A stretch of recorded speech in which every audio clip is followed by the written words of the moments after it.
मैनवा के शुरू में हमें बताया जाता है कि इस पृथ्वी पर अचानक से एक दिन द्वार खुल गए और दुनिया नष्ट होने लगी। क्रूर और खतरनाक राक्षस एक ऐसी दुनिया से आए जिसे तब डीमन वर्ल्ड कहा गया। फिर कुछ चुने हुए लोग हंटर के रूप में अवेकन हुए और वे ऐसे प्राणी हैं जो मैना से विशेष एबिलिटी प्राप्त करते हैं। उनके कारण मानव जाति अंततः वापस लड़ने में सक्षम हुई। समय बीता और शहर को अंततः पुनर्निर्माण किया गया। हालांकि अभी भी कई समस्याएं हैं।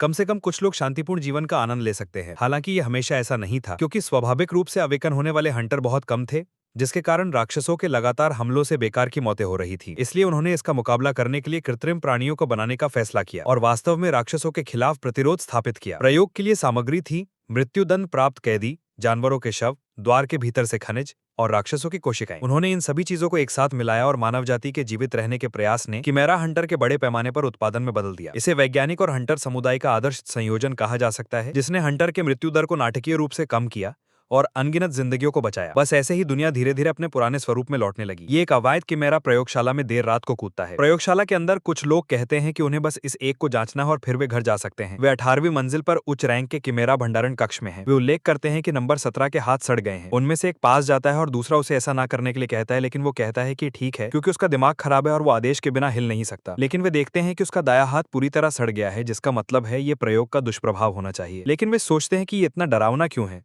क्योंकि वे आगे क्या है ये देख भी नहीं सकते। वे इसे छोड़ देने का फैसला करते हैं क्योंकि इसे वैसे भी नष्ट कर दिया जाएगा। दूसरा व्यक्ति सहमत होता है और वे नंबर 17 को उसके पिंजरे में अकेला छोड़कर चले जाते हैं। निर्देशक के कार्यालय में वे उसे सूचित करते हैं कि 17 की कोई उम्मीद नहीं है। उसका शरीर लगभग पूरी तरह नष्ट हो चुका है और अगर ये दूसरों में होता तो वो मर चुका होता। निर्देशक पूछता है कि वो कितने समय तक जीवित रह सकता है और वे कहते हैं कि अधिकतम 1 महीना। दूसरा व्यक्ति सहमत होता है और कहता है कि अगर ऐसा है तो इसे द्वार सीलिंग ऑपरेशन में शामिल करना होगा और हंटर के लौटने पर पीछे की रक्षा करनी होगी। 17 अपनी कोठरी में मौजूद छोटी से चांदनी की ओर देखता है और तुरंत दानव लोक में विशेष रूप से रॉकी पर्वत क्षेत्र में लड़ाई में कूद पड़ता है। एक पक्षी हमले के लिए उड़ता हुआ आता है और वे 17 अपनी नाखून की नोक से कुछ धागे छोड़ना शुरू करता है। एक जाल बनाता है जो उड़ते हुए राक्षस को तुरंत टुकड़ों में काट देता है। जैसे ही वे जमीन पर गिरने लगते हैं, एक विशाल रेतीला कीड़ा प्रकट होता है। 17 नीचे झुकता है और इसके ऊपर हवा में उछलता है और इसे काटकर मांस के टुकड़ों में बदल देता है। फिर 17 दहाड़ता है, अपने 7 जबड़ों को खोलता है, एक विशाल नीली बिजली की गेंद बनाता है जो राक्षसों की भीड़ की ओर गोली छोड़ता है और एक ही हमले में अपने सामने सब कुछ नष्ट कर देता है। हम देखते हैं कि ये उसके पीछे की पूरी चट्टान को भी भेद देता है। गेट के अंदर मौजूद हंटर कहते हैं कि ये अद्भुत है। जैसा कि एक एस क्लास कैमेरा हंटर्स अपेक्षित था, उसने एक ही चाल में सभी राक्षसों को मिटा दिया। फिर वे कहते हैं कि गेट में बंद होने का कोई संकेत नहीं दिख रहा है और वे यहाँ पर पहले से ही तीसरे दिन है। एक अन्य हंटर कहता है कि चिंता न करो,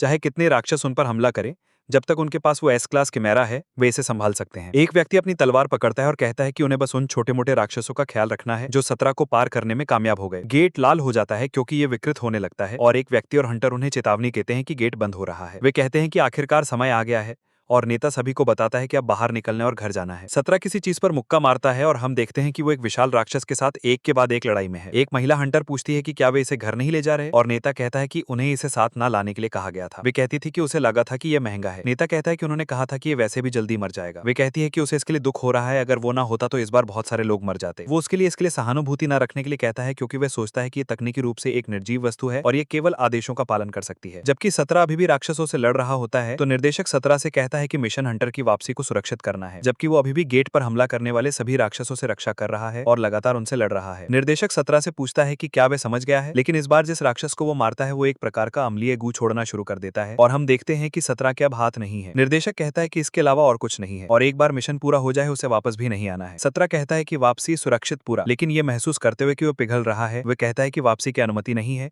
और बस वहीं बैठकर अपनी चोटों के आगे झुक जाता है। उस दिन कैमेरा हंटर 17 के मिशन का परिणाम, जिसने अपनी आखिरी सांस ली, इस प्रकार था कि मानवता की ओर से एक भी हंटर की मृत्यु नहीं हुई, लेकिन उसने कुल 1823 राक्षसों को परास्त किया। जैसे ही 17 की मृत्यु होने लगी, उसका मिटा हुआ अतीत उसके दिमाग में चलने लगा। वे कभी एक सामान्य इंसान था जिसे 9 वर्ष की आयु में अपहरण कर लिया गया था। उसकी स्मृति उसके सबसे पुरानी याद से शुरू हुई। क्योंकि उसका दिमाग खराब था इसलिए वे दृश्यों का सटीक अर्थ नहीं समझ सका, लेकिन उसने अपनी पिछली जिंदगी की यादों को देखा। 79 वर्ष पहले उसे जिला 13 के अनाथालय में छोड़ दिया गया था। फिर 9 साल बाद निर्देशक कहता है कि उसने अपने दोस्त को पत्थर से मारा क्योंकि उसने उसका मजाक उड़ाया और पूछता है कि ये कितनी बार हो चुका है। फिर वे दरवाजा बंद कर देता है, उसे बाहर निकालते हुए कहता है कि वह अब उसकी देखभाल नहीं कर सकता। 17 बर्फ में लेटा हुआ था और कुछ लोग वैन में आए, कहते हुए कि जब वे झुग्गी में जाते हैं तो बच्चे उनके पास लुढ़कते हुए आते हैं और वे उसे अपने साथ ले जाते हैं, कहते हुए कि ये एक नया प्रयोग विषय होना चाहिए। वे पूछते हैं कि उसका नंबर क्या है और इस तरह वे नंबर 17 बन गया। उन्हें निर्देश दिया जाता है कि उसे भागने ना दिया जाए। एक सर्जन कहता है कि इसे रिकॉर्ड करो और वे नंबर 17 में S+ सिल्कवर्म कोशिका इंजेक्ट करते हैं। वे देखना चाहते हैं कि उसकी क्या प्रतिक्रिया होती है। पता चलता है कि कोई दुष्प्रभाव नहीं थे, लेकिन उसने विशेष एबिलिटी प्राप्त कर ली। भले ही उसका मानवीय बाहरी रूप और व्यक्तित्व बना रहा, ऐसा लगता है कि उसके पास एक अनूठी संरचना है। वे देखना चाहते हैं कि वो उसे तब तक कुछ भी देते रहें जब तक कोई प्रतिक्रिया ना हो। वे अपने प्रयोग जारी रखते हैं। 6 साल बीत जाते हैं जिनमें वे लगातार उस पर प्रयोग करते हैं और अब हम उसे एक राक्षस के खिलाफ लड़ते हुए देखते हैं जो नागरिक और एक अन्य हंटर की रक्षा कर रहा है। मधुमक्खियों जैसे राक्षस और वे उन्हें तुरंत बिजली से झटका देते हैं